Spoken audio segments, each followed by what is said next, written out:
হৃদয়ের ব্যথা তুমি অশ্রুর ফুল, জীবনের স্বাদ তুমি হে প্রিয় রাসূল। হৃদয়ের ব্যথা তুমি অশ্রুর ফুল, ভাঙা বুকে শূন্যতা যত বিরহ, ভাঙা বুকে শূন্যতা যত বিরহ,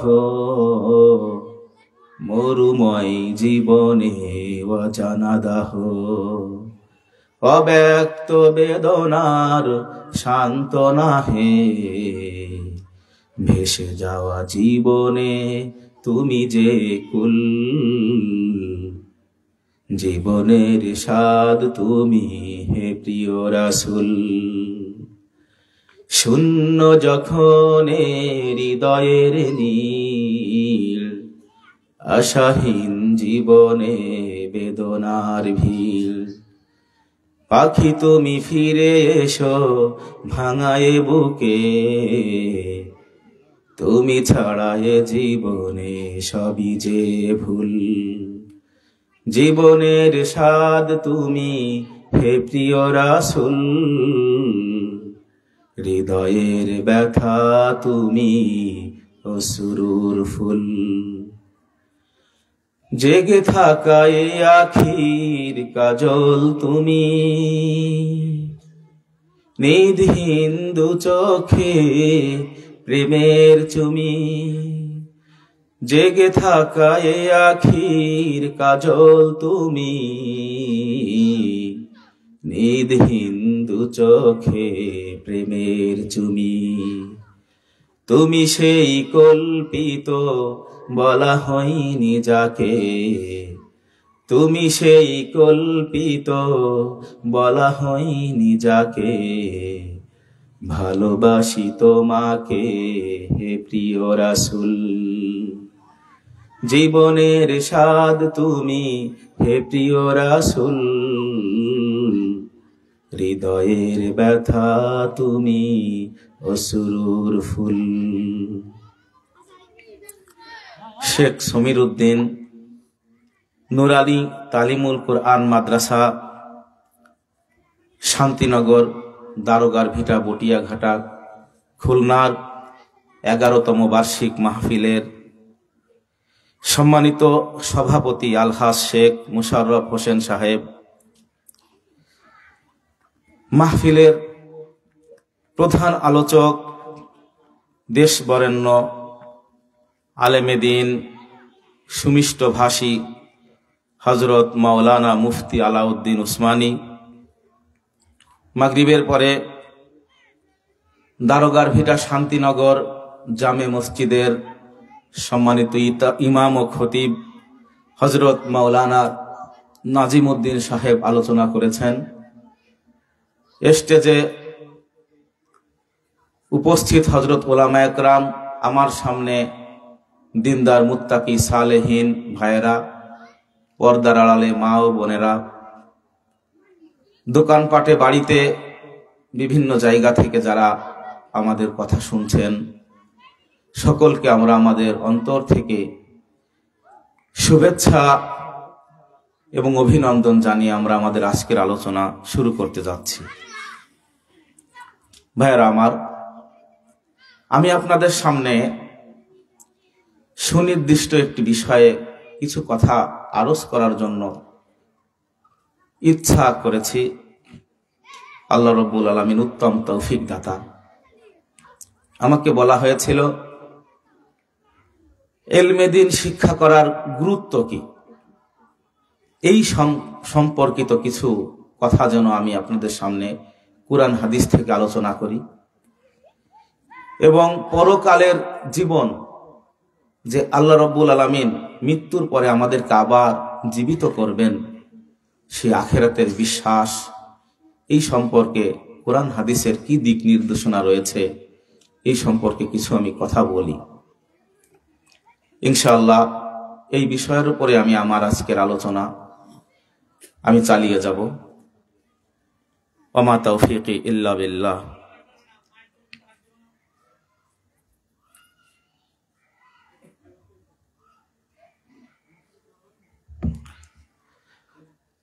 ভাইয়েরা আমার, আমি আপনাদের সামনে যে হাদিস খানি পাঠ করেছি, রাসূল করিম সাল্লাল্লাহু আলাইহি সাল্লাম বলেছেন, মাই ইউরিদিল্লাহু বিহি খায়রা ইউফাক্কিহু ফিদ্দীন। আল্লাহ রাব্বুল আলামিন যার কল্যাণ চান, মঙ্গল কামনা করেন, তাকে দ্বীনের গভীর জ্ঞান দান করেন। ইলাইহিম লাআল্লাহুম ইয়াহযারুন। মুসলমানদের প্রত্যেকটা এলাকা থেকে, প্রত্যেক শ্রেণী এবং পেশা থেকে কিছু মানুষ বের হয়ে আসা উচিত, যারা ধর্মের গভীর জ্ঞান অর্জন করবে, তাফাক্কুহ ফিদ্দীন হাসিল করবে।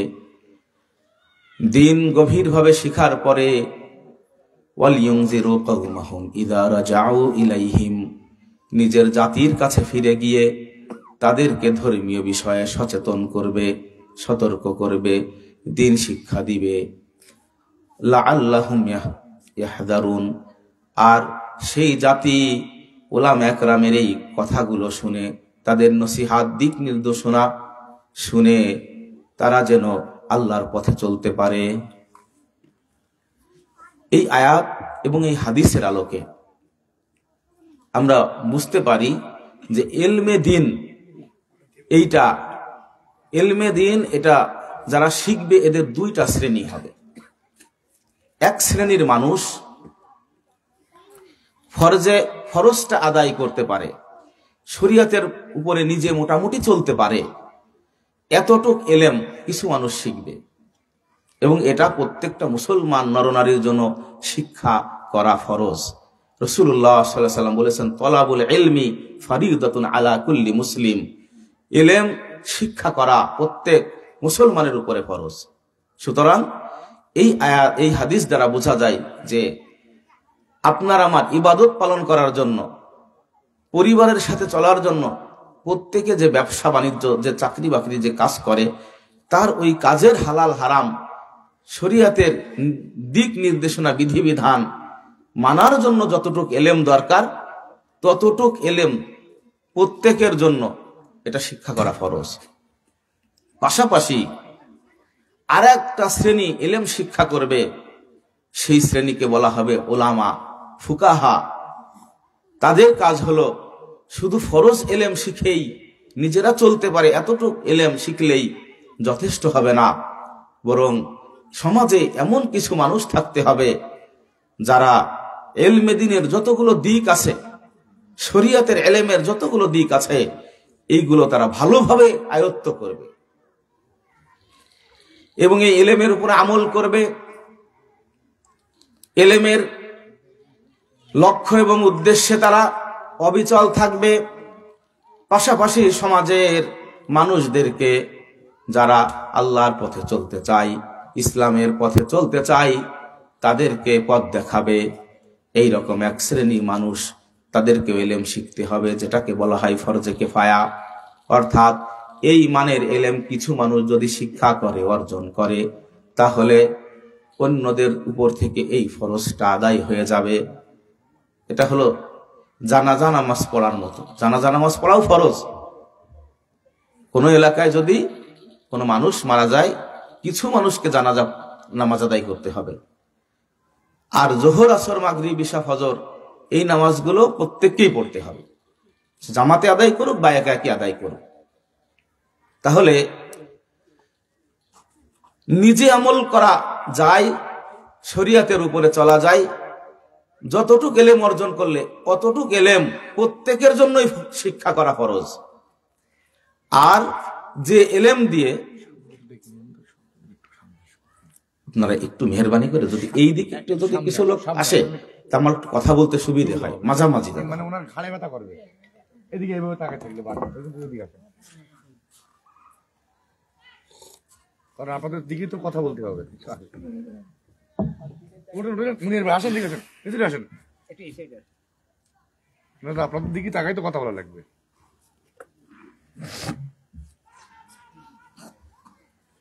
তাহলে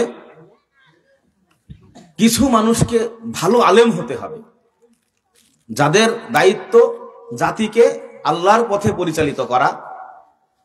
তারা যদি কোনো ভুল করে সে ভুল শুধরে দেওয়া, সংশোধন করে দেওয়া এবং পরিপূর্ণ কোরআন সুন্নাহর প্রতি আহ্বান করা। এই রকম করতে পারে এমন এক শ্রেণীর আলেম এটা জরুরি, এবং এরকম এক শ্রেণীর আলেম প্রয়োজন সমাজের জন্য। এই কথা এই আয়াতের মধ্যে বলা হয়েছে। এখন ইলমে দ্বীন কতটুকু? আমাদের এই শরিয়াত এটা হলো কুরআন এবং হাদিসের সমন্বয়ে। ইসলামী জীবন ব্যবস্থা এটাকে শরিয়াত বলা হয়। এই শরিয়াতের পরিধি কুরআন এবং হাদিস। আমার সাথে কথাগুলো একটু মনোযোগ দিয়ে শোনেন ইনশাআল্লাহ। কুরআন এবং এই হাদিস, কুরআন হাদিস বলি, সুন্নাহ বলি, এই দুইয়ের সমন্বয় যে এলেম, এই এলেম কিন্তু ব্যাপক বিষয়।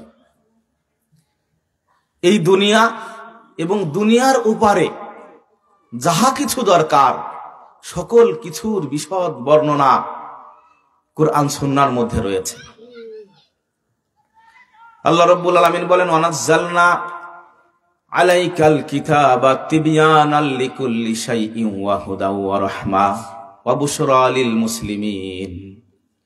হে রাসূল, আমি আপনার উপরে এমন এক কিতাব নাজিল করেছি, সকল কিছুর সকল সমস্যার সুস্পষ্ট সমাধান এই কোরআন, এবং এটা হলো হুদা, পথ নির্দেশ, গাইড, রহমা, আল্লাহর অনুগ্রহ, বুশরা, সুসংবাদ লিল মুসলিমিন, মুসলমানদের জন্য, যারা কোরআন সুন্নাহর অনুসারী, আল্লাহ তাআলার অনুগত বান্দা, তাদের জন্য এই কোরআন হলো পরিপূর্ণ গাইড। সুতরাং এই কোরআনের জ্ঞান বিজ্ঞান ব্যাপক, প্রচুর পরিমাণে এখানে আছে। এখানে যেমন নামাজের কথা আছে, এখানে যেমন রোজা, হজ, যাকাত ইত্যাদি বিধান পালন করার কথা আছে, এখানে হেফজখানা, হাফেজ হওয়ার কথা আছে, এখানে কওমি মাদ্রাসা, টাইটেল মাদ্রাসায় ওই লেভেল পর্যন্ত শিক্ষা অর্জন করে আলেম ওলামা হবে, সে কথা এখানে আছে। এখানে সারা পৃথিবীময় দাওয়াত দিবে মুসলমানরা, সে কথাও এই কোরআনের মধ্যে আছে। একটা রাষ্ট্র কিভাবে পরিচালনা করতে হবে, সেই রাষ্ট্রের যুদ্ধ, জিহাদ, সন্ধি, চুক্তি, এগুলো কিভাবে পরিচালিত হবে, এ কথাও কোরআনে কারিমের মধ্যে আছে। অসংখ্য শিল্প, পেশা, বিজ্ঞান, প্রযুক্তি, সায়েন্স, টেকনোলজির কথাও এই কোরআনে কারিমের মধ্যে আছে। সুতরাং এই সব কিছু একজন মানুষের পক্ষে, কোরআনের সমস্ত এলেম একজন মানুষের পক্ষে পূর্ণ মাত্রায় অর্জন করা অসম্ভব ব্যাপার। তবে এই কোরআন হাদিস থেকে হালাল হারাম যে বিধিবিধানগুলো আছে, এগুলো অন্তত ভালোভাবে আয়ত্ত করে কোরআন হাদিসের সুন্দর এবং বিশুদ্ধ ব্যাখ্যা করতে পারে, যাকে আমরা বলি আলেম। এই শাস্ত্রটা, এর জন্য এক শ্রেণীর লোক থাকতে হবে। এটাকেই বলা হয়ে থাকে আমাদের পরিভাষায় ইলমে দ্বীন, ধর্মের এলেম, ধর্মের হালাল হারামের এলেম, ধর্মের বিধিবিধান মেনে চলার এলেম। আল্লাহ রাব্বুল আলামিন আরো বলেছেন, আল্লামনাহু সুনআতা লাবুসিন, আমি দাউদকে লৌহ বর্ম বানানো শিখিয়েছি। হযরত দাউদ লৌহ বর্ম, শিরস্ত্রাণ, যুদ্ধ, হাদীদ, ফিহি বাসুন শাদীদ, আমি তোমাদের জন্য লোহা নাজিল করেছি, লোহার মধ্যে প্রচন্ড যুদ্ধ করার ক্ষমতা আছে। এই আয়াতগুলো কিন্তু বুঝায় যে আল্লামনাহু সুনআতা লাবুস, আমি দাউদকে লৌহ বর্ম প্রস্তুত করার তালিম দিয়েছি, শিক্ষা দিয়েছি। সুতরাং কোরআনের এলেম, লৌহ বর্ম তৈরি করা, এই মূলনীতিও কিন্তু পাওয়া যায় এখান থেকে। সুতরাং একজন মানুষ একই সময় তিনি অসংখ্য বিষয়ে বিজ্ঞানী হবেন, প্রযুক্তিবিদ হবেন, ডাক্তার, ইঞ্জিনিয়ার হবেন, আবার কোরআন হাদিস বিশেষজ্ঞ হবেন, বিচারক হবেন, কারি হবেন, হাফেজ হবেন, মুফতি হবেন, হাদিস শাস্ত্রে মুহাদ্দিস হবেন। এই সবগুলো যোগ্যতা, মানব সমাজের সবগুলো যোগ্যতা সমান মাত্রায় হয়ে একজন ব্যক্তি প্রতিষ্ঠিত হবেন, এটা কঠিন ব্যাপার। আবার পাশাপাশি যোদ্ধা হবেন, মুজাহিদ হবেন, যেমন খালিদ বিন ওয়ালিদ রাদিয়াল্লাহু আনহু ছিলেন। সাহাবাদের মধ্যেও এক একজনের এক একটা বিশেষ বিশেষ দক্ষতা এবং যোগ্যতা ছিল। এখানে এলমে দিন বলতে আমরা যে জিনিসটাকে বোঝাচ্ছি, ব্যাপক অর্থে তো এলমে দিন অনেক, আর যে অর্থে এলমে দিন যেটাকে মাদ্রাসা শিক্ষার মধ্যে রয়েছে, ফালাউলা নাফারা মিন কুল্লি ফিরকা মিনহুম তাইফা লিয়াতাফাক্কাহু ফিদ্দিন, ধর্মের গভীর জ্ঞান, কুরআন সুন্নাহ সঠিক ব্যাখ্যা দিতে পারে, এই অর্থে এলমে দিন। এই জিনিসটা শিক্ষা করা সকলের জন্য ফরজ না, কিন্তু সমাজে কিছু মানুষ এটা শিখতে হবে এবং তারা আল্লাহর পরিভাষায়, কুরআন সুন্নাহর পরিভাষায় উলামা তাদেরকে বলা হয়। আল্লাহ রাব্বুল আলামিন বলেন, ইন্নামা ইয়াখশাল্লাহা মিন ইবাদিহিল উলামা, আল্লাহর অসংখ্য মুমিন বান্দা আছে, তাদের মধ্যে আল্লাহকে যথাযথ হক আদায় করে ভয় করতে পারে শুধুমাত্র উলামায়ে কেরাম। এই অর্থে উলামা, কারণ আল্লাহকে না চিনলে কি করে ভয় করবে। দুই ব্যক্তি নবীজির সাথে দেখা করতে এসেছেন, নবীজি বাসায় ছিলেন না।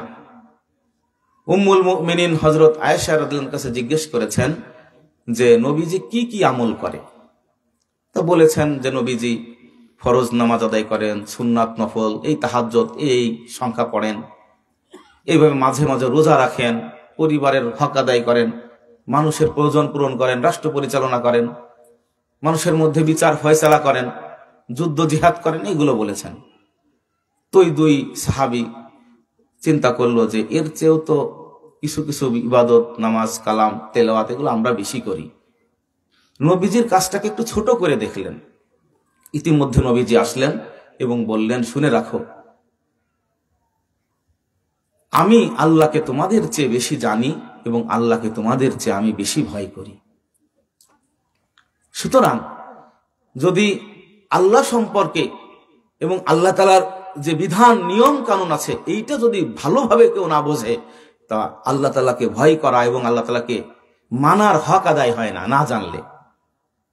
তাহলে আমলে হয়তো কেউ এগিয়ে থাকতে পারে, কিন্তু ইলমে যদি সে এগিয়ে না থাকে, তাহলে সে আল্লাহকে পরিপূর্ণ চিনতে পারে না, আল্লাহ তাআলার বিধান, আল্লাহ তাআলার গাইড, দিক নির্দেশনা যথাযথভাবে সে বুঝতে পারে না।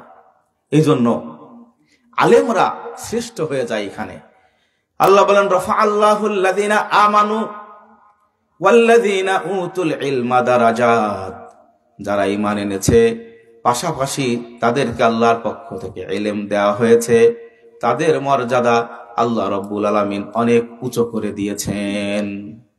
সুতরাং মুমিনদের মধ্যে যারা উলামায়ে কেরাম, তাদের সম্মান মর্যাদা অনেক বেশি। এজন্য একটা কথা বলা হয় না যে আলেমের ঘুম আর ইবাদতকারী আবেদের ইবাদত, এর চেয়ে আলেমের ঘুম বেশি দামি। এর একটা অর্থ আছে। হযরত সুলাইমান আলাইহিস সালাম অনেক বড় নবী। হযরত দাউদ আলাইহিস সালাম, সুলাইমান আলাইহিস সালামের বাবা, তাদেরকে আল্লাহ রাব্বুল আলামিন অনেক সম্মান দিয়েছিলেন, বিশাল রাজত্ব দান করেছিলেন।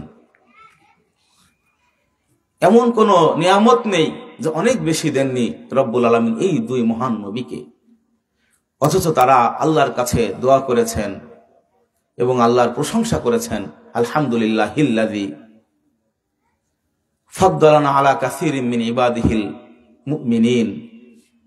আমি দাউদকে এবং সুলাইমানকে ইলম দান করেছি, আর তারা এই শুকরিয়া আদায় করে বলেছেন যে সকল প্রশংসা সেই আল্লাহর, যিনি আমাদেরকে তার অনেক মুমিন বান্দাদের উপরে সম্মানিত করেছেন ইলম দ্বারা।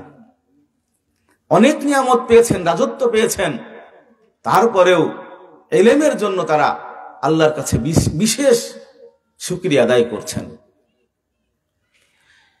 আর এই ইলম আমাদের সময়ে অনেক মানুষ প্রশ্ন করে যে হুজুর, আমি তো তাবলিগে 3 চিল্লা দিয়েছি, 1 সাল লাগিয়েছি, উলামা হযরতের সাথে সাথে বছরকে বছর সময় কাটিয়েছি, কিতাবে তালিম করি, তারপরে আলেম উলামা তাদের সোহবাতে থাকি, তাদের খেদমত করি, তাহলে আমরা কি আলেম না? কোরআন হাদিসে যে আলেমের কথা আছে তা কি ওই টাইটেল পাস, দাওরা হাদিস পাস? এই প্রশ্ন করে কিনা কিছু মানুষ। করে। আসলে সাধারণ মানুষ আলেম কেন হতে পারতেছে না, বাধা কোথায়? এবং তারা বলে যে সাহাবা একরাম তো বৃদ্ধ বয়সে ইসলাম গ্রহণ করেছেন।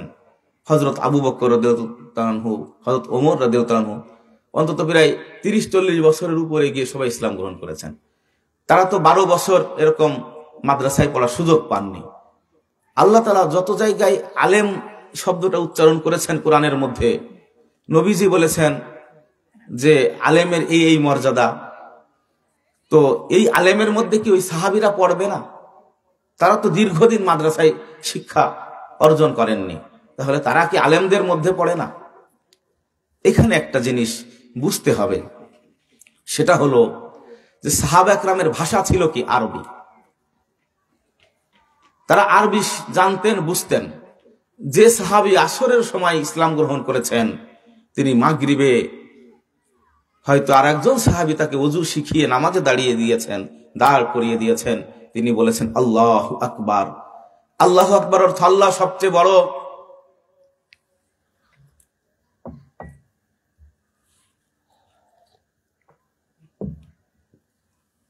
এরপরে সূরা ফাতিহা পড়েছেন ইমাম সাহেব, তিনি প্রত্যেকটা বাক্যের অর্থ বুঝতেছেন। এরপরে যে সূরাটাই পড়েছেন ওইটা পড়েছেন, শোনার পরে তিনি বুঝে ফেলেছেন এখানে মদ হারাম, এখানে যুদ্ধ করা ফরজ, এখানে নামাজ আদায় করা ফরজ, এখানে জিনা ব্যভিচার, ফাহেশা কাজ, অন্যায় কাজ, এটা হারাম, নিষিদ্ধ। এখানে আসহাবে কাহাফ তাদের ঘটনা বলা হচ্ছে, এখানে হস্তি বাহিনীর ধ্বংসের কথা উল্লেখ করা হচ্ছে। ওই তিলাওয়াতের মধ্যেই তিনি এগুলো শুনে ফেলতেছেন, ঠিক কিনা? এই সাহাবী আরবি ভাষা জানার কারণে নবীজি সাল্লাল্লাহু আলাইহি ওয়াসাল্লাম বা ইমাম সাহেব হুজুরের পিছনে নামাজ আদায় করার কারণে সেখান থেকেই তিনি এমন কিছু ইলম শিখে ফেলতেছেন যেগুলো আমরা 40-50 বছর ইমাম সাহেবের পিছনে জন্মগত মুসলমান হয়েও সেগুলো আমরা আজও পর্যন্ত জানি না, ঠিক কিনা? 30 বছর নামাজ পড়তেছি, সূরা ফাতিহার মানে আমি জানি না। আমি আলাম তারা সূরা শুনতেছি মাগরিবে, কিন্তু এটা আমি জানি না। সূরা মুনাফিকুন, কোন কাজ করলে মানুষ মুনাফিক হয়ে যায়। সূরা কাফিরুন, কি করলে মানুষ কাফের হয়ে যায়। সূরা মুমিনুন, কোন কোন গুণ অর্জন করলে মানুষ মুমিন হয়। এগুলো আমি শুনতেছি কিন্তু কিছুই বুঝতেছি না। তো সাহাবা একরাম ভাষা জানার কারণে প্রতিনিয়ত তাদের ইলম বৃদ্ধি পেয়ে যাচ্ছে। আর ইমাম সাহেব তো এক সূরা পড়েন না। এইভাবে অল্প সময়ের ব্যবধানে তারা ইলমের একটা স্তরে উঠে যাচ্ছেন সাহাবা একরাম, এবং তাদের মধ্যে ইলম শেখার তলব ছিল, জানার ইচ্ছা ছিল, প্রবল আগ্রহ ছিল। এই জন্য তাদের উন্নতি হয়েছে। হযরত আবু হুরায়রা রাদিয়াল্লাহু তাআলা আনহু মাত্র কয়েক বছর নবীজির সোহবতে সান্নিধ্যে ছিলেন, এরকম একজন বড় বড় সাহাবী। তো অল্প দিনের মধ্যে তারা ইলমের সর্বোচ্চ শিখরে পৌঁছে গিয়েছেন, বিজ্ঞ আলেম উলামাদের কাতারে তারা চলে গিয়েছেন। আর আমরা ওই সাহাবীদের ওই যেদিন ইসলাম গ্রহণ করেছেন ওই পর্যায়ে পৌঁছাতে আমাদের মাদ্রাসায় 6-7 বছর পড়ে আরবি ভাষাটা শিখতে হয়, ঠিক কিনা? তারপরেও আমরা ইমাম সাহেব যা পড়ে অধিকাংশ এই লাইনে পড়ার পরেও ইমাম সাহেবের ওই সূরা কিরাত শুনেই বুঝে ফেলি, এরকম কয়জন আলেম পয়দা হয় বলেন? তাহলে আমাদের যেখানে দাওরা পাশ করতেছে সেই ইলমের অনেকগুলো বিষয়ের সেই স্তরে অটোমেটিক সাহাবীরা অটোমেটিক ভাষাভাষী হওয়ার কারণে ওই স্তরে ছিলেন, ঠিক কিনা? শুধু নবীজির একটু সোহবত পেলে, তাফসীর ব্যাখ্যা বিশ্লেষণ একটু বুঝাইয়া দিলে সাহাবা একরাম একেবারে ইলমের পরিপূর্ণতায় পৌঁছে গিয়ে যাচ্ছেন। তখন তারা এমফিল পিএইচডি লেভেলে চলে যাচ্ছেন।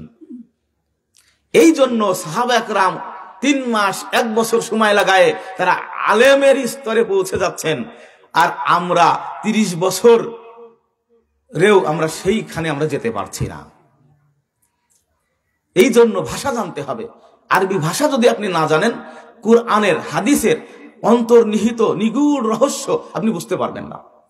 আপনি যদি ভালো আরবি ভাষা জানেন এবং আপনি যদি যে কোনো জায়গা থেকে কোরআনে কারিমের এক জায়গা থেকে একটু পড়েন, আর আপনি যদি একটু গভীরভাবে চিন্তা করেন, আপনি সেই আয়াতের অন্তর্নিহিত মর্মে আপনি হারিয়ে যাবেন। আপনার কাছে মনে হবে জ্ঞানের মহা সমুদ্রের সামনে আপনি দাঁড়িয়ে আছেন। এক একটা আয়াত আপনার কাছে এরকম মনে হবে। এজন্য আল্লাহ বলেছেন,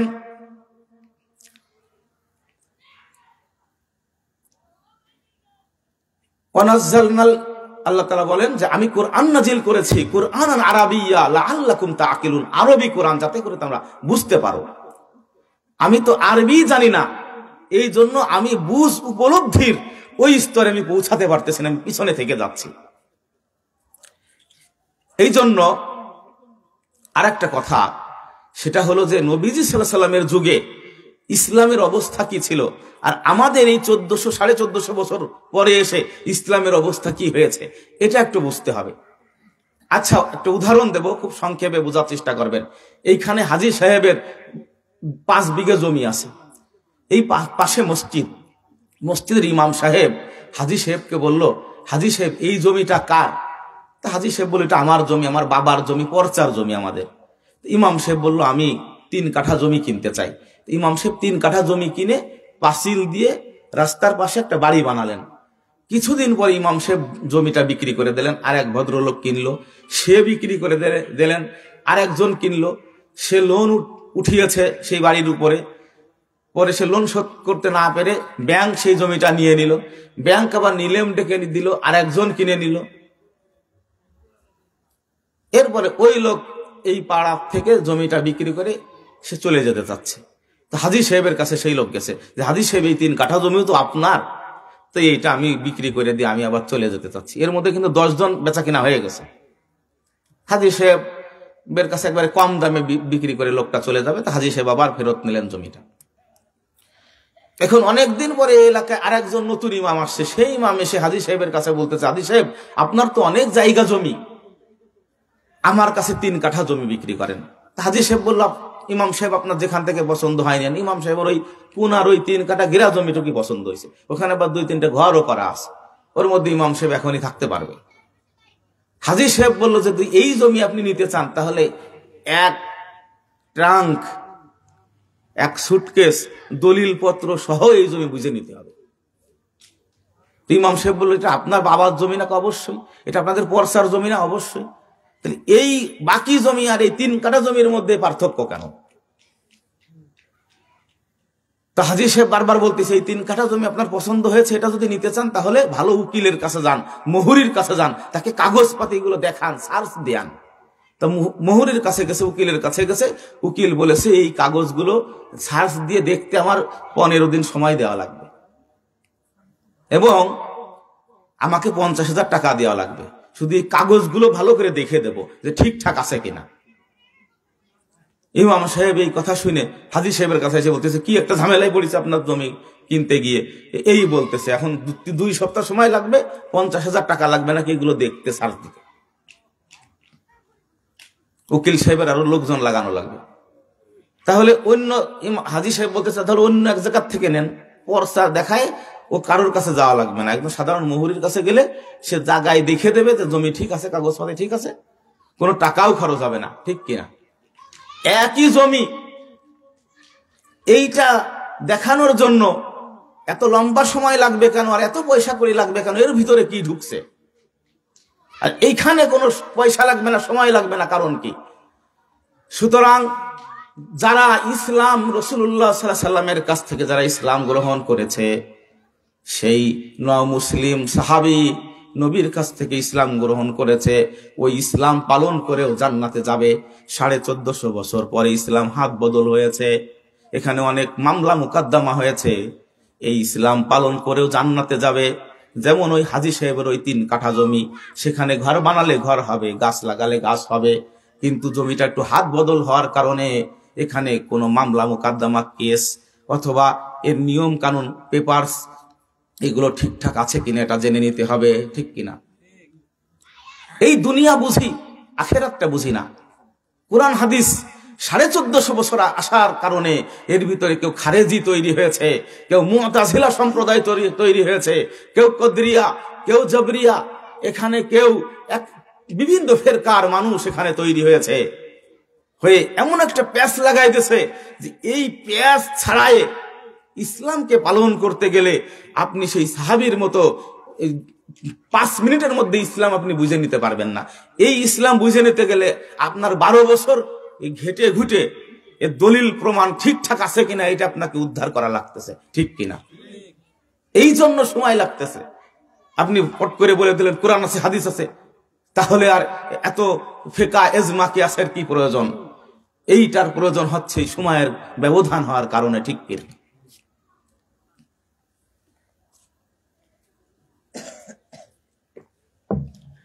ইয়ালামুনা যাহিরাম মিনাল হায়াতিদ দুনিয়া ওয়া হুম আনিল আখিরাতি হুম গাফিলুন। দুনিয়ার জীবনের উপর পিঠটা তারা বোঝে, ভিতর তো মোটেই বোঝে না। আর আখিরাতের যখন প্রসঙ্গ আসে, কোরআন হাদিসের প্রসঙ্গ আসে, তখন আর মাথায় ধরে না। দুনিয়াটা বুঝে, কিন্তু আখিরাতের বিষয়টা আসলে আর বুঝতে চায় না মানুষ। এই জন্য কোরআন হাদিস এতটা বিশ্লেষণ করে এখন পড়তে হবে। কারণ আমরা সূরা ফাতিহার মধ্যে পড়েছি, ইহদিনাস সিরাতাল মুস্তাকিম সিরাতাল্লাযীনা আন'আমতা আলাইহিম গায়রিল মাগদুবি আলাইহিম ওয়ালাদ-দাল্লিন। আপনি আমাদেরকে সিরাতে মুস্তাকিম দেখান। সিরাতে মুস্তাকিম হলো তাদের পথ যাদের উপরে আপনি অনুগ্রহ বর্ষণ করেছেন। এই 1400 বছরের মধ্যে একটা সিলসিলা তৈরি হয়েছে এই মুমিনদের, যারা আল্লাহর অনুগ্রহ লাভ করেছে, ঠিক কিনা? নবীকে মানতে হবে, খুলাফায়ে রাশেদাকে মানতে হবে, সাহাবা একরামকে মানতে হবে, তাবেই সালফে সালেহিন, আইম্মায়ে মুজতাহিদিন, মুহাদ্দিসিন, ফুকাহায়ে কেরাম এবং নেককার যুগে যুগে যত আল্লাহর পথের পথিক রয়েছে তাদের সকলকে মেনেই তারপরে সিরাতে মুস্তাকিম পেতে হবে। আপনি এ মানবেন না তা মানবেন না হলে হবে না। আপনাকে একটা সিলসিলা চলে আসছে, অনেক দীর্ঘ হয়ে গেছে পথ। সব কাগজ, সব পেপারস মানতে হবে। যত জায়গায় হাত বদল হয়েছে জমিটা, প্রত্যেকটা কাগজ ওকে থাকতে হবে, ঠিক কিনা? গায়রিল মাগদুবি আলাইহিম ওয়ালাদ-দাল্লিন, এই সুদীর্ঘ 1450 বছর পথ চলতে গিয়ে অনেক মানুষ আল্লাহর অভিশাপের পাত্র হয়ে গিয়েছে। অনেক মানুষ এই পথ থেকে ছিটকে পড়েছে। তাদের পিছনে পিছনে চলা যাবে না, তাদের মত গ্রহণ করা যাবে না। এই জন্য কারা এই পথে গন্তব্যে পৌঁছেছে তাদেরকে বুঝতে হবে, আর কারা এই পথ চলতে তারা পথভ্রষ্ট হয়েছে, পথ থেকে ছিটকে পড়ে গিয়েছে, গন্তব্যে পৌঁছাতে পারেনি, এগুলো বুঝে নিয়ে এটা সময় লেগে যাচ্ছে। এই জন্য আলেম হতে হবে, এই জন্য সময় লাগাতে হবে এই বিষয়ের উপরে। ভাইরা আমার, এই কুরআন রব্বুল আলামিন নাজিল করেছেন আরবি ভাষায়। আরবি ভাষায় কেন নাজিল করলেন রব্বুল আলামিন কুরআন, সেটা একমাত্র আল্লাহ রব্বুল আলামিন নিজেই জানেন। কিন্তু আমরা যদি একটু খেয়াল করি, আরবি ভাষার মধ্যে অন্য ভাষার চেয়ে সৌন্দর্য অনেক বেশি। আরবি ভাষার সৌন্দর্য অনেক বেশি। আরবি ভাষার ভিতরে এমন কিছু বৈশিষ্ট্য এবং গুণাবলী রয়েছে যা পৃথিবীর অন্য কোনো ভাষার মধ্যে নেই, যদিও সমস্ত ভাষা আল্লাহর সৃষ্টি। অমিন আয়াতিহি খালকুস সামাওয়াতি ওয়াল আরদি ওয়া ইখতিলাফু আলসিনাতিকুম ওয়া আলওয়ানিকুম ইন্না ফি যালিকা লাআয়াতিল লিল আলিমিন। আলেমদের জন্য নিদর্শন রয়েছে আকাশের সৃষ্টি, পৃথিবীর সৃষ্টি, রঙের ভিন্নতা, ভাষার ভিন্নতার মধ্যে ভিন্ন ভিন্ন ভাষা, আল্লাহর সৃষ্টি, এগুলো আল্লাহর নিয়ামত, অনুগ্রহ। কোন ভাষাকেই আমরা ছোট করি না। কিন্তু প্রত্যেকটা মানুষে মানুষে পার্থক্য রয়েছে। একজনের বেতন 1 লাখ টাকা, ওই তার চেয়ে দেখতে শুনতে মোটেই খারাপ না, তার বেতন 10,000 টাকা, আছে কিনা একই অফিসে? দুইটা পাথর, একটা সাধারণ পাথর আর একটা মণি মুক্তা, দুটোর দাম এক। দুইটা উপাদান, একটা লোহা আর একটা স্বর্ণ, এক দাম। দুইটা জায়গা, একটা হলো শান্তিনগর আর একটা বিশ্ব রোডের পাশে, আর একটা হলো ময়লাপুতার মোড়ে, আর একটা ঢাকা গুলশানে। সব জমির কি একই দাম? সব শহরের, এই ঢাকা শহর আর মক্কা মদিনার একই মূল্য, একই মূল্যায়ন না। অঙ্গ প্রত্যঙ্গ, পা এবং হাত দুটোর মান কি এক? ডাইন হাত আর বাম হাত দুটোর মান এক। সুতরাং এইরকম মানুষে মানুষে যেমন ভিন্নতা আছে, স্থানে স্থানে ভিন্নতা আছে, সময়ে সময়ে ভিন্নতা আছে।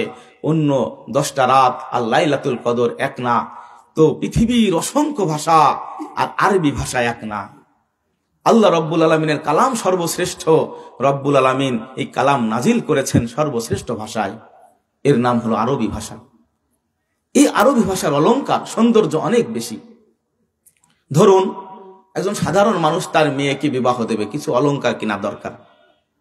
সাধারণ মানুষের কন্যার বিবাহের যে অলংকার সেগুলো খুব সাদামাটা, কারুকার্যটাও হলো সাদামাটা।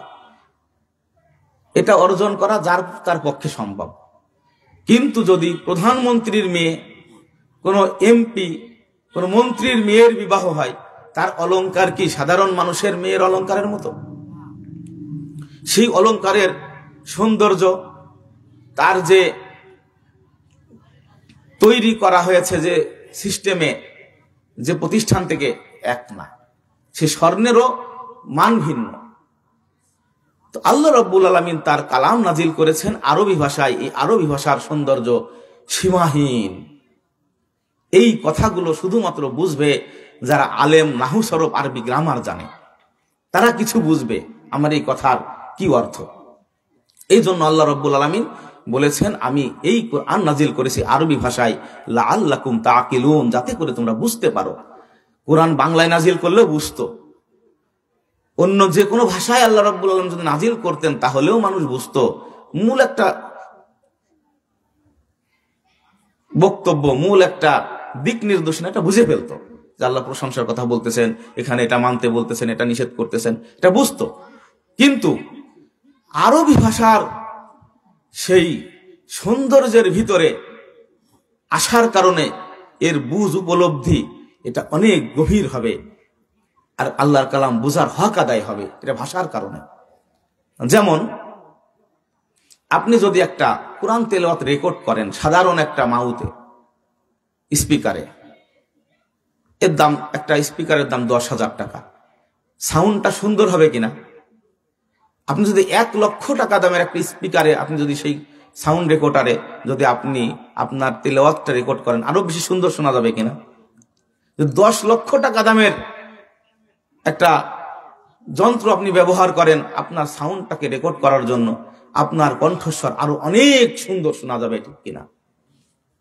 তাহলে যে ভাষা এই আল্লাহর কালামের বাহন হবে, সেই ভাষার মধ্যে সেই সৌন্দর্য যদি থাকে তাহলে আল্লাহর কালামের সৌন্দর্য আরো বৃদ্ধি পাবে।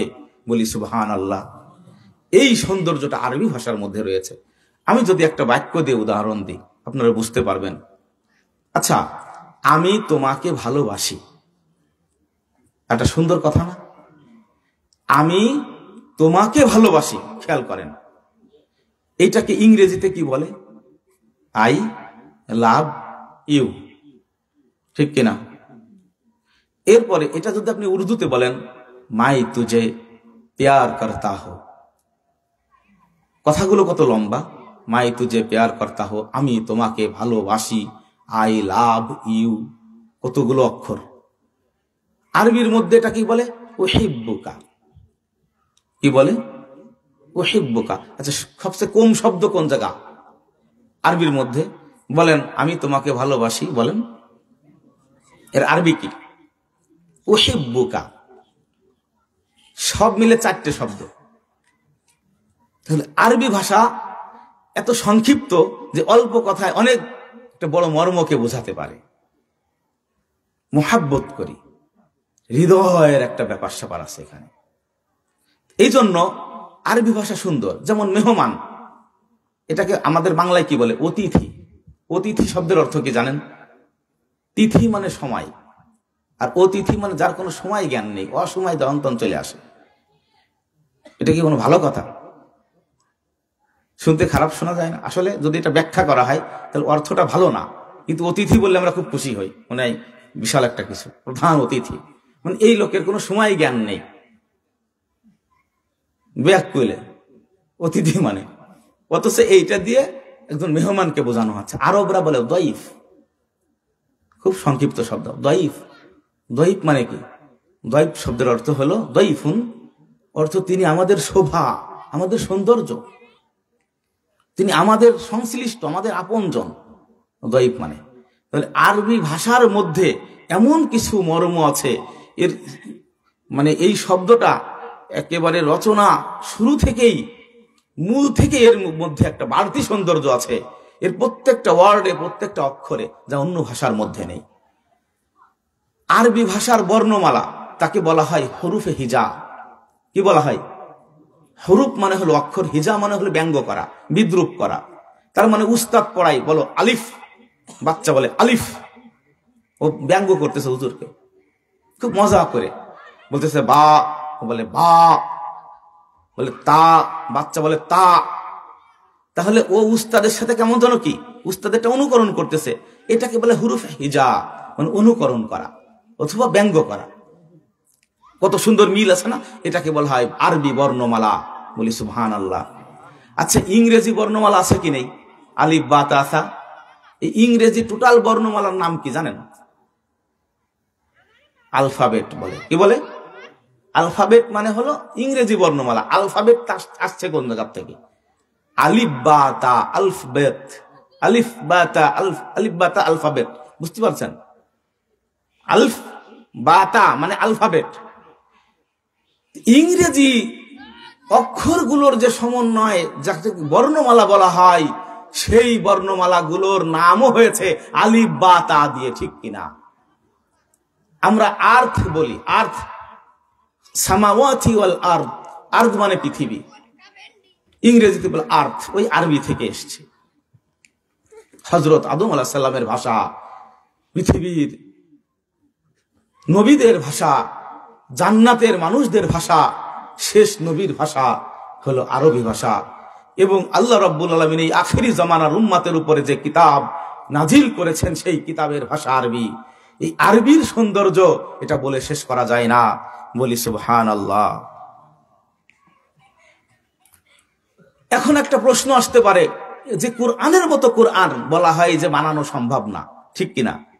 আল্লাহ রাব্বুল আলামিন কোরআনে কারিমের মধ্যে এই কথা বলেছেন।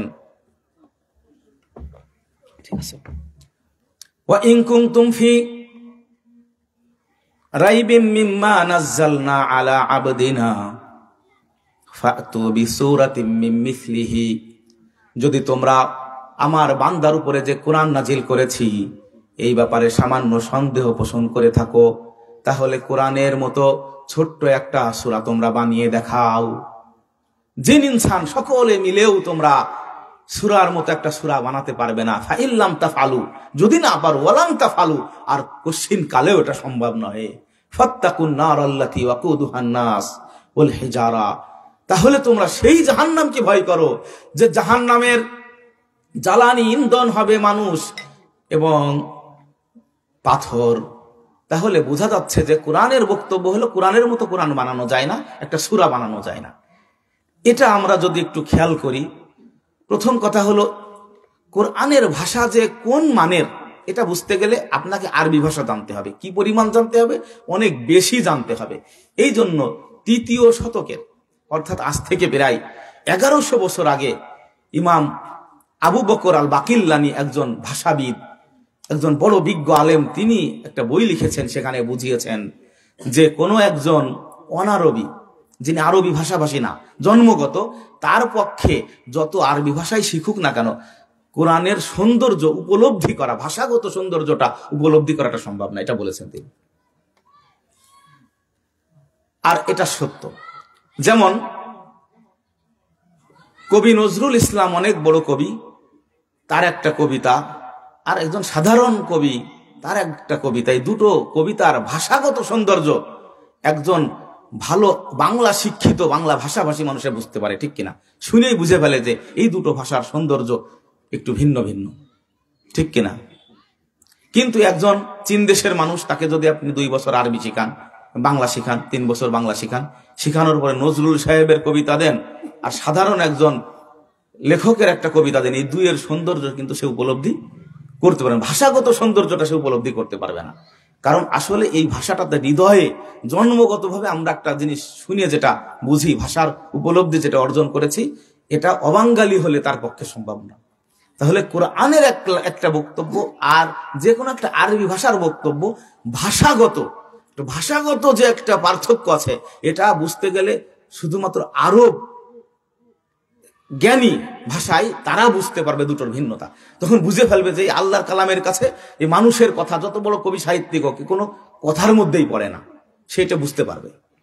কিন্তু অনারবি যারা আলেম এবং আরবি ভাষায় অনেক বেশি দক্ষতা অর্জন করেছে, আরবি ভাষার ভিতরে সে জীবনের একটা দীর্ঘ সময় কাটিয়েছে, আমি মনে করি সে কিছুটা উপলব্ধি করতে পারবে কোরআনের ভাষা এবং অন্য মানুষের ভাষার সৌন্দর্য। বলি সুবহানাল্লাহ।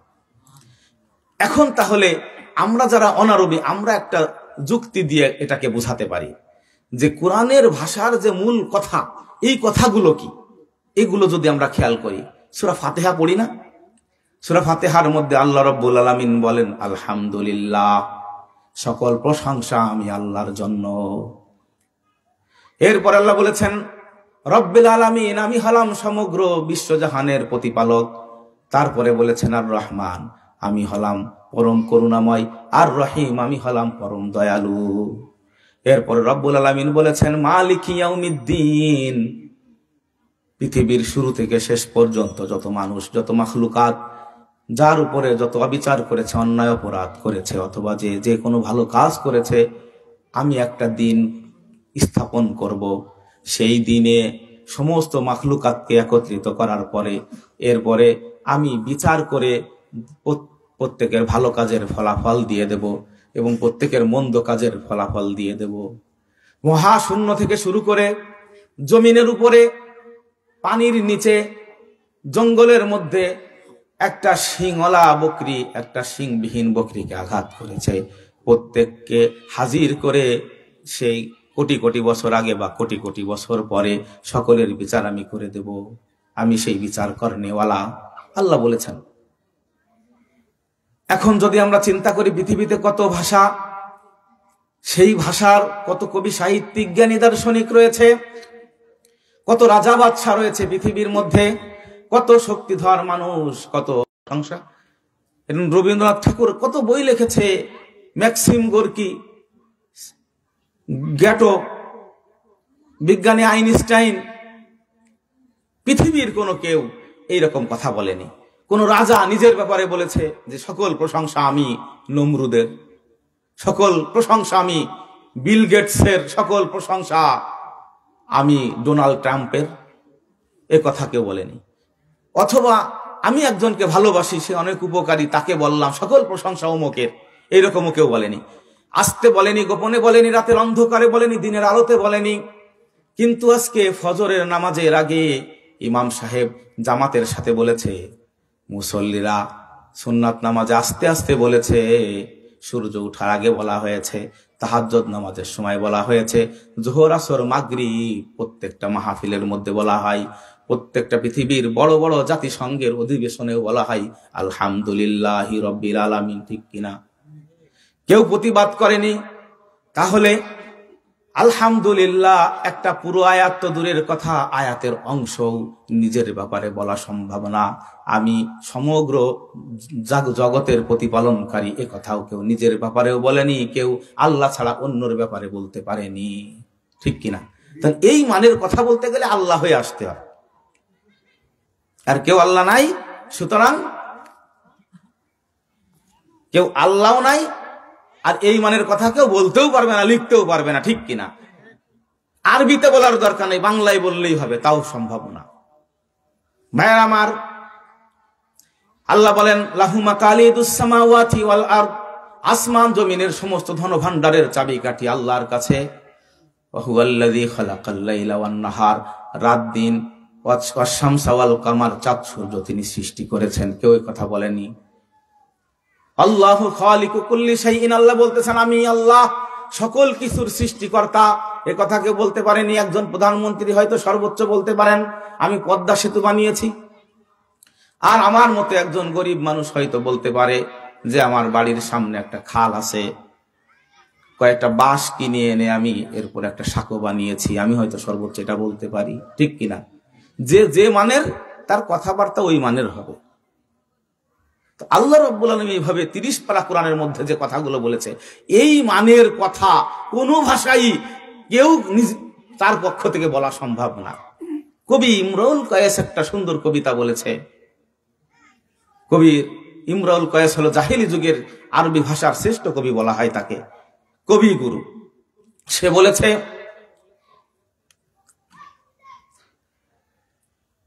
হে ইমরুল কয়েস, তোমার বাড়ির থেকে একটা দুঃসংবাদ তোমার কাছে এসেছে, যার কারণে এই রাতটা বড় ভীষণ লম্বা হয়েছে। তাতাওয়ালা লাইলুকি বিল আসমুদি ওয়া নামাল খালিয়ু আলাম তারকুদি। আসমুদ নামক এলাকায় এসে তোমার আর রাত্রে ঘুম হচ্ছে না, রাতটা বড় লম্বা মনে হচ্ছে, তুমি রাতের কাছে অসহায় হয়ে পড়েছো। যার দুশ্চিন্তা দুর্ভাবনা ছিল না সে তো ঘুমিয়ে পড়েছে। ইমরুল কয়েস, তুমি এই দুঃসংবাদের কারণে ঘুমাতে পারোনি। ইমরুল কয়েসের সবচেয়ে সুন্দর কবিতার মানে হলো যে ইমরুল কয়েস রাতের কাছে অসহায় হয়ে গেছে। আর আল্লাহ তাআলা বলতেছেন, আমি রাতকে দিনের মধ্যে, দিনকে রাতের মধ্যে আমি প্রবেশ করিয়ে দিই, আমি রাতকে দিনকে ছোট করি, বড় করি, আমি রাত দিনের আমি হলাম সৃষ্টিকর্তা বলে সুবহানাল্লাহ। তাহলে আল্লাহর কালামের মতো কালাম বানানো কোনো মানুষের পক্ষে কিনা সম্ভব না, এটা আদৌ সম্ভব না। একটা সূরা তো দূরের কথা, একটা আয়াতও সম্ভব না, আয়াতের অংশ বিশেষ সম্ভব না, কোনো ভাষাতেই সম্ভব না। আরবি ভাষার সেই সৌন্দর্য রক্ষা করে বানানো তো দূরের কথা, বলি সুবহানাল্লাহ। এলেম দুই প্রকার। কয় প্রকার? আল্লাহ রাব্বুল আলামিন কিছু কিছু এলেম, কিছু কিছু ইনফরমেশন, কিছু কিছু তথ্য মানুষদেরকে দিয়েছেন এবং বলেছেন এগুলো তোমরা আয়ত্ত করবে, এগুলো তোমরা মুখস্থ করবে এবং এই অনুযায়ী জীবন যাপন করবে। এগুলো না জানা গুনাহ, এগুলো না জানা কি গুনাহ। আর কিছু কিছু এলেম ইনফরমেশন আছে যেগুলো বান্দার জন্য জানা নিষেধ। যেমন একজন বাবা ছেলেকে খুব ভালোবাসে, লেখাপড়া শিখাইছেন, এরপরে ছেলেকে সব সম্পদ এগুলো সব ছেলেকে দিয়েছেন এবং ছেলেকে বলে দিয়েছেন, বাবা তুমি এইভাবে এই অফিস চালাবা, তুমি এইভাবে তুমি জীবন যাপন করবা, এটা করবা সেটা করবা। বাবার যে নির্দেশ এগুলো জানা ছেলের জন্য কি ফরজ না, বাধ্যতামূলক। কিন্তু এই ছেলের বাবা এবং মা রাত্রে লাইট বন্ধ করে দিয়ে ঘরের দরজা লাগিয়ে ফিস ফিস ফিস ফিস করে কি যেন বলে বাবা মা। এই ছেলের বড় কৌতূহল, আমার মা বাবা লাইট দরজা বন্ধ করে দিয়ে আমাকে আড়াল করে কি বলে, ওইটা আমার খুব জানা দরকার। আসলে কি বাবা মা যা কিছু গোপনে বলে এটা কি ওর জানা খুব জরুরি? এখন ওই ছেলে কি করেছে, ওর মধ্যে বিশাল কৌতূহল, বাবা আর মা কি বলে এটা আমার জানা দরকার, খুব জরুরি। সে ওই বাড়ির মধ্যে সিসি ক্যামেরা ফিট করছে, বাবার শোয়ার রুমে সাউন্ড রেকর্ডার ফিট করে রেখেছে এবং বাড়ির ভিতরে যারা থাকে তাদেরকে জিজ্ঞেস করে মা কি বলে, বাবা কি বলে বলো তো। খুব কৌতূহলী সে এবং খুব সন্দেহপ্রবণ এই ছেলেটা। এই সন্দেহ করা এবং ওই লুকানো এলেমটা জানতে চাওয়া এর জন্য পাপ, ঠিক কিনা? সুতরাং আল্লাহ রাব্বুল আলামিন দুই ধরনের এলেম রেখেছেন। এক ধরনের এলেম ইনফরমেশন বান্দাকে জানিয়ে দিয়েছেন, চার্ট টাঙ্গিয়ে দিয়েছেন, বলেছেন এই অনুযায়ী তুমি জীবন যাপন করবে, এইগুলো তুমি জানবে, এগুলোর পরে আমল করবে, এগুলো বান্দার জন্য জানা ফরজ জরুরি। আর কিছু কিছু এলেম আল্লাহ তাআলা বান্দাকে জানাতে চাননি, এগুলো নিজের কাছেই রেখে দিয়েছেন, গোপন রেখেছেন, এইগুলো বান্দার জানতে চাওয়া অপরাধ, ঠিক কিনা? এই জন্য আলিফ লাম মিম যালিকাল কিতাব, আলিফ লাম মিমের মানে জানি না, তহা জানি না, এরকম অনেক বিষয় আছে যেগুলো জানি না। এর মধ্যে অন্যতম এলেম হলো তাকদীরের এলেম। কিসের এলেম? ভাগ্যের এলেম। সাহাবা একরাম তাকদীর নিয়ে আলোচনা করতেছিলেন, নবীজি খুব রাগ করছেন, হ্যাঁ সেই লম্বা হাদিস। তো তাকদীর সম্পর্কে আমরা আল্লাহর প্রতি কুধারণা করতে পারি না, সুধারণা পোষণ করব যে আল্লাহ তাআলা যেটাই নির্ধারণ করুক আমাদের ভাগ্যে সেটা অবশ্যই মঙ্গল হবে বান্দার জন্য, ঠিক কিনা? বাহ্যিকভাবে এটা মন্দ মনে হচ্ছে কিন্তু এটা মন্দ না, এটা ভালো। আচ্ছা, এই বাবা এবং মা গোপনে গোপনে যাই বলুক সেটা কি ছেলের অমঙ্গল চাবে বলেন? এই ছেলেকে মানুষ করেছে, এত বড় করেছে, সবকিছু দিয়েছে, এখন যদি কোনো কিছু গোপন করে হয়তো এই ছেলের ভালোর কথাই কিছু গোপন করতেছে, ঠিক কিনা? যা ওর এই মুহূর্তে না জানা ভালো। যাই গোপন করুক অন্তত এই ছেলের জন্য মঙ্গল হবে, অমঙ্গল হবে না, মন্দ কিছু হবে না, ঠিক কিনা? আল্লাহ রাব্বুল আলামিন হলেন রহমান রহিম, পরম করুণাময়। তিনি বলেছেন আমি জুলুম করা হারাম করে দিয়েছি, আমি আল্লাহ জুলুম করি না, আমি দয়া করি। আমি সব নাজ নিয়ামত বান্দাকে দিয়েছি, বান্দার জন্য আমি জান্নাত বানিয়েছি, আমি বান্দাকে সমস্ত মাখলুকাতের উপরে শ্রেষ্ঠত্ব দান করেছি। আর সেই আল্লাহ বান্দার জন্য কোনো অমঙ্গলের এলেম রেখে দেবেন গোপনে, এইটা আল্লাহর ব্যাপারে ধারণা করা অন্যায়, ঠিক কিনা? এই জন্য মুমিনদের কোনো ভয় নেই। তাকদীরে যাই লেখা থাকুক, আশা করা যায় ইনশাআল্লাহ আল্লাহর প্রতি আমাদের বিশ্বাস হারাতে পারি না, ঠিক কিনা? আচ্ছা, ওই যে বাবার গোপন কথা জানার জন্য খুব কৌতূহলী যে সন্তান, সেটা কি কোনো ভালো সন্তান? তাহলে পৃথিবীর মধ্যে কিছু কিছু মানুষ আছে আল্লাহর ওই তাকদীরের ইলম নিয়ে তারা প্রচন্ড রকমের বিতর্ক করে। অনেক নাস্তিক মুরতাদ আছে কিনা? হ্যাঁ, আল্লাহ জান্নাত একদল মানুষকে দেবে, জাহান্নামে একদল মানুষকে দেবে, তাহলে তো জান্নাত জাহান্নাম তারই, তাহলে এটা আমাদের কি? তা আল্লাহরই তো দোষ। ওরা আল্লাহকে দোষে, ঠিক কিনা? আল্লাহকে সবসময় দোষে। কিন্তু বুঝার দরকার ছিল, কারণ ওদের এই উপলব্ধি আসবে না। আর আমরা এইভাবেই চিন্তা করি আল্লাহ যাই করেছেন ইনশাআল্লাহ আমাদের মঙ্গল হবে। আল্লাহ রাব্বুল আলামিন পরম করুণাময়, দয়ালু। কিছু কিছু ইনফরমেশন এটা আল্লাহর ব্যাপার, এটা আমার জানার দরকার না। সেটা সে আমাকে যা জানতে বলেছেন সেটা আমি অবশ্যই জানবো, ওই অনুযায়ী আমি চলবো ইনশাআল্লাহ। তো আমি আমার গন্তব্যে জান্নাতে পৌঁছে যেতে পারবো।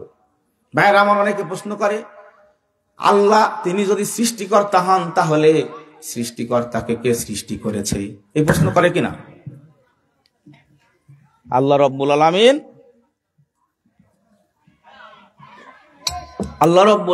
সৃষ্টিকর্তা, তাকে কে সৃষ্টি করেছে? একটা উদাহরণ যদি আমরা দিই, একটু খেয়াল করেন। সেটা হলো যে ধরেন এই টেবিলের পরে দুইটা জিনিস আছে। একটা হলো লাউ, লাউ বোঝেন, নরম না? আর একটা আছে দা, বঠি। আমি যদি দা দিয়ে যদি লাউকে আঘাত করি, কে কাটবে? লাউ কেটে যাবে। আচ্ছা, দাটা যদি আমি নিচে রেখে লাউ দিয়ে কোপ দিই, তাহলে কে কাটবে? কেন? লাউ দিয়ে মারলে দাও কেটে যাবে, ঠিক না? না, কারণ এখানে দুটো জিনিস, লাউ এবং দা, এই দুটোর মধ্যে ভিন্ন ভিন্ন গুণ, ঠিক কিনা? লাউয়ের গুণ হলো কেটে যাওয়া, আর দাওয়ের গুণ হলো কাটা। দাও যেহেতু কর্তনকারী, এই জন্য সে অকাট্য, মানে তাকে কাটা যায় না। আর এই দুইয়ের যখন আলোচনা হবে তখন লাউ কোনোদিন দাউকে কাটতে পারে না, লাউ কোনোদিন কর্তনকারী হতে পারে না, ঠিক কিনা? তাহলে যদি হতে হয় তাহলে তৃতীয় আর একটা জিনিস লাগবে, সেটা লাউয়ের চেয়েও দুর্বল হতে হবে। আর দাউকে যে কাটবে, অন্তত লাউ পারবে না, দাউকে কাটার জন্য দাউয়ের চেয়ে শক্তিশালী হতে হবে আর একটা বস্তু, ঠিক কিনা? তো এই মহা সকল কিছুর মধ্যে দুই সত্তা, একজন হলেন খালেক, সৃষ্টিকর্তা, আর বাকিগুলো হলো সব মাখলুক। এখন যিনি খালেক অর্থাৎ সৃষ্টিকর্তা, তার মানে হলো তিনি অসৃষ্ট, তাকে কেউ সৃষ্টি করবে না। স্রষ্টাকে সৃষ্টি করতে পারে না, ঠিক কিনা? আর স্রষ্টা কখনো সৃষ্টি হন না, সৃষ্টির মাধ্যমে। এই জন্য স্রষ্টা হলেন অসৃষ্ট, তিনি কারোর দ্বারা সৃষ্টি হননি, সৃষ্টি হতে পারেন না, সৃষ্টি হওয়ার গুণ নেই। এই জন্য স্রষ্টাকে কে সৃষ্টি করেছে এই প্রশ্ন ভুল, ঠিক কিনা? দাও এবং লাউ যেখানে কথা, লাউ কখন দাউকে কাটবে? কখনোই কাটবে না। এই কখন কাটবে এই প্রশ্নটাই ভুল, ঠিক কিনা? স্রষ্টাকে সৃষ্টি করবে এটা সম্ভব না, কারণ তাহলে সে সৃষ্টি হতো না, সে স্রষ্টা হতো। ভাইরা আমার, রাসূলুল্লাহ সাল্লাল্লাহু আলাইহি ওয়াসাল্লাম হাদিসের মধ্যে বলেছেন, যদি এইরকম প্রশ্ন আসে তোমার অন্তরের মধ্যে, তাহলে তুমি যে আমলটা করবে, তুমি আউযু বিল্লাহি মিনাশ শাইতানির রাজিম পড়বে। আউযু বিল্লাহ পড়তে হবে, শয়তানের ধোঁকা দূর হয়ে যাবে ইনশাআল্লাহ। আমি আপনাদের সামনে যে আয়াতখানি খুতবার মধ্যে পাঠ করেছিলাম, মাশাআল্লাহ আমাদের প্রধান অতিথি এসে গিয়েছেন, তো সেই খুতবার মধ্যে আমি যে আয়াতখানি পাঠ করেছিলাম সূরা বাকারা থেকে, আল্লাহ রাব্বুল আলামিন বলেন, আলাম তারা ইলাল্লাযী হাজ্জা ইব্রাহিমা ফি রাব্বিহি আন আতাহুল্লাহুল মুলক। হে রাসূল, আপনি কি দেখেছেন হযরত ইব্রাহিম আলাইহিস সালামের সাথে যে বাদশা বিতর্ক করেছিল, অর্থাৎ বাদশা নমরুদ ইব্রাহিম আলাইহিস সালামের সাথে স্রষ্টাকে নিয়ে বিতর্ক করেছিল। কে স্রষ্টা? বুঝছেন? ইব্রাহিম আলাইহিস সালাম বলেছিলেন স্রষ্টা হলেন তিনি যিনি জীবন দান করেন, মৃত্যু দেন। আর নমরুদ বলেছিল আমিও সৃষ্টি করতে পারি, আমিও মৃত্যু দিতে পারি, জীবন দিতে পারি। নমরুদ জেলখানা থেকে দুইজন লোককে ডেকে এনে একজনকে ছেড়ে দিল, একজনকে কতল করলো। এইভাবে দেখালো যে আমি এই লোকটার জীবন দিলাম, এই লোকটাকে মৃত্যু দিলাম।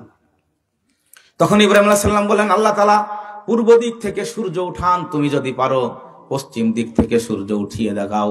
ফাবুহিতাল্লাযী কাফার, এই কাফের নমরুদ সে হতভম্ব হয়ে গেল। আল্লাহু লা ইয়াহদিল কওমাজ জালিমিন। যারা জালেম হয় তাদেরকে আল্লাহ হিদায়াত দান করেন না। তাহলে যদি হিদায়াত পেতে হয় পরিবারের মধ্যে একজন জালেম সদস্য হতে হলে আমরা হিদায়াত পাবো না। এই জন্য জুলুম করা যাবে না, বিপথে যাওয়া যাবে না, তাহলে হিদায়াত কপালে জুটবে না। এরপরের আয়াতের মধ্যে আল্লাহ বলেন, তুমি সেই নবীর কথা স্মরণ করো। হযরত উযাইর আলাইহিস সালামের ঘটনা আল্লাহ বলেছেন। তিনি এক বিধ্বস্ত জনপদের পাশ দিয়ে যাচ্ছিলেন এবং বললেন, এই মৃত মানুষদেরকে আল্লাহ কিভাবে আবার জীবিত করবেন? তখন আল্লাহ তাআলা তাকে 100 বছর মৃত্যু দিয়ে রাখলেন। হযরত উযাইর আলাইহিস সালামের যে খাবার এবং পানীয় ছিল সেগুলো নষ্ট হয়নি। গাধা মৃত্যুবরণ করে পড়ে আছে, 100 বছর পরে তিনি উঠালেন। উঠানোর পরে হযরত উযাইর আলাইহিস সালাম এটা দেখলেন। এরপরে বললেন, তুমি তোমার গাধার দিকে তাকাও। সে হাড্ডিগুলো দাঁড়িয়ে গেল, সেখানে গোশত লাগিয়ে দিলেন। তিনি ঘোষণা দিলেন যে ইন্নাল্লাহা আলা কুল্লি শাইইন কাদির, আল্লাহ তাআলা সকল কিছুর উপরে শক্তিমান। এরপরে হযরত ইব্রাহিম আলাইহিস সালাম আরেকটা ঘটনা এনেছেন। ওয়া ইয ক্বালা ইব্রাহিমু রাব্বি আরিনি কাইফা তুহিল মাউতা। হযরত ইব্রাহিম আলাইহিস সালাম যখন বললেন, হে আমার প্রতিপালক, আপনি মৃত্যুকে কিভাবে জীবিত করেন, আমাকে একটু দেখান। আল্লাহ বললেন, তুমি কি বিশ্বাস করো না? ইব্রাহিম আলাইহিস সালাম বললেন, অবশ্যই বিশ্বাস করি, কিন্তু এটা দেখলে আমার মন প্রশান্ত হবে, বাস্তবে একটু দেখতে চাচ্ছি। আল্লাহ তাআলা বিভিন্ন নবীকে বিভিন্ন জিনিস চাক্ষুষ দেখিয়েছেন। আমাদের নবীজি সাল্লাল্লাহু আলাইহি ওয়াসাল্লামকে যেমন মিরাজের নিয়ে সবকিছু দেখিয়েছেন, এরকম এক এক নবীকে এক এক নিদর্শন দেখিয়েছেন। তো হযরত ইব্রাহিম আলাইহিস সালামকে আল্লাহ তাআলা বললেন, তুমি 4টে পাখি ধরে আনো। উনি বিভিন্ন ধরনের পাখি ধরে আনলেন, প্রতিপালন করলেন। ফাসুর হুন্না ইলাইকা। এরপরে পাখির নাম ধরে ডাক দিলে পাখি হাজির হয়ে যায়। আল্লাহ বললেন যে এগুলো কেটে টুকরো টুকরো করে 4 পাহাড়ে রেখে আসে এবং এক একটা পাখির নাম ধরে সুম্মা দুহুন্না ইয়াতিনাকা সায়া, নাম ধরে ডাক দাও, পাখিগুলো উড়ে চলে আসবে। ওয়া আলাম আন্নাল্লাহা আজিজুন হাকিম, তুমি জেনে রাখো আল্লাহ পরাক্রমশালী প্রজ্ঞাময়। তো এভাবেই আল্লাহ রাব্বুল আলামিন চাক্ষুষ দেখিয়ে দিলেন কিভাবে মৃতকে জীবিত করেন। আর সূরা বাকারার মধ্যে যে ঘটনা, ওই যে মৃত মানুষটা সে উঠে বলে দিল, ওই যে গোশতের টুকরো লাগিয়ে দিলে যে আমাকে কে খুন করেছে। সূরা বাকারার মধ্যে, বাকারা মানে গাভী জবাই করার একটা ঘটনা আছে। এই ঘটনাগুলো আল্লাহ রাব্বুল আলামিন ঘটিয়ে মানুষকে জানিয়েছেন যুগে যুগে যে এভাবেই আমি মৃতকে জীবিত করি। আর সূরা কাহাফের ঘটনা আমরা জানি। সূরা কাহাফে আসহাবে কাহাফের যে ঘটনা, 309 বছর তারা সে গুহার মধ্যে মৃত্যুবরণ করার পরে, ঘুমিয়ে থাকার পরে আবার জেগে উঠলেন। এই সমস্ত ঘটনার দ্বারা আমরা আমাদের আখিরাতে এলেমকে, আমাদের হৃদয়ে আখিরাতের ইয়াকিনকে আমরা হাসিল করতে পারবো ইনশাআল্লাহ। তো এই কোরআনে কারিমের এই বিষয়গুলো আমরা যদি চর্চা করি, দিন দিন আমাদের ইলম বৃদ্ধি পাবে। আর এই কোরআন চর্চা করা হয়, এই কোরআনকে শিখানো হয়, কোরআনের হক আদায় করার চেষ্টা এবং মেহনত করা হয় যে প্রতিষ্ঠানগুলোতে, তার নাম হলো মাদ্রাসা। স্কুল কলেজ ইউনিভার্সিটিতে তারা যদি জানতো যে এই কোরআনের শাস্ত্র বিষয়বস্তুগুলো তাদের ফ্যাকাল্টির মধ্যে রয়েছে, তাহলে তারা কোরআনকে মূল্যায়ন করতো, কোরআনের নামটা নিত, কোরআনের আয়াতগুলো তাদের ফ্যাকাল্টির উপরে লিখে দিত। কিন্তু তারা এটা না করলেও মাদ্রাসাওয়ালারা কৃতজ্ঞতা করেছে, ওলামা একরাম কৃতজ্ঞতা করেছে, আদায় করেছেন আল্লাহ তাআলার। এবং তারা এই কোরআনকে সবসময় সামনে রাখে, কোরআনের কথা বলে, সন্তানদেরকে কোরআনের শিক্ষা দান করে। আল্লাহ রাব্বুল আলামিন আমাদেরকে কোরআন শেখার তৌফিক দান করেন। যদি আমরা শিখতে না পারি, সেই বয়স না থাকে, আমাদের সন্তানদেরকে যেন আমরা আলেম বানাতে পারি। আর যদি তাও সম্ভব না হয়, তাহলে মাদ্রাসা, আলেম উলামা, তাদের অনুসরণ করব, আমরা তাদেরকে সহযোগিতা করব, তাদের মহব্বতকারী হব, তাদের সাথে শত্রুতা পোষণকারী হব না। আল্লাহ রাব্বুল আলামিন আমাদের সব ভাইকে তৌফিক দান করেন। ওয়া আখিরু দাওয়ানা আনিল হামদুলিল্লাহি রাব্বিল আলামিন।